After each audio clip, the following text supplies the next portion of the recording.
అమెరికాకి European union కి మధ్య అతి పెద్ద trade deal, biggest trade deal కుదిరింది. మనకు తెలుసు, డొనాల్డ్ ట్రంప్ అమెరికా అధ్యక్షుడు అయిన తర్వాత అందరినీ నేను ట్యాక్స్ లేస్తాను, టారిఫ్ లేస్తానని బెదిరించారు. యాక్చువల్లీ ఆగస్ట్ 1వ తారీఖుకి ఆయన ఇచ్చిన రిలీఫ్ డెడ్ లైన్ కూడా అయిపోద్ది.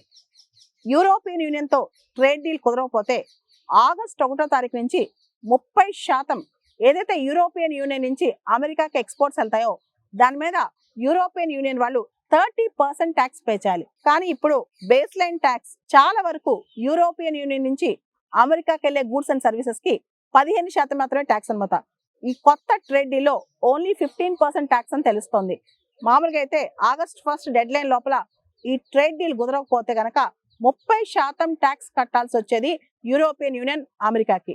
మనకు తెలుసు, యూరోపియన్ యూనియన్ లో 27 సభ్య దేశాలు ఉన్నాయి. ఈ దేశాలన్నీ కూడా ఇప్పుడు కామన్ గా మనం చూస్తే గనక అమెరికాతో ఈ మొత్తం దేశాలు కలిపి 1.9 ట్రిలియన్ ట్రేడ్ జరుగుద్ది.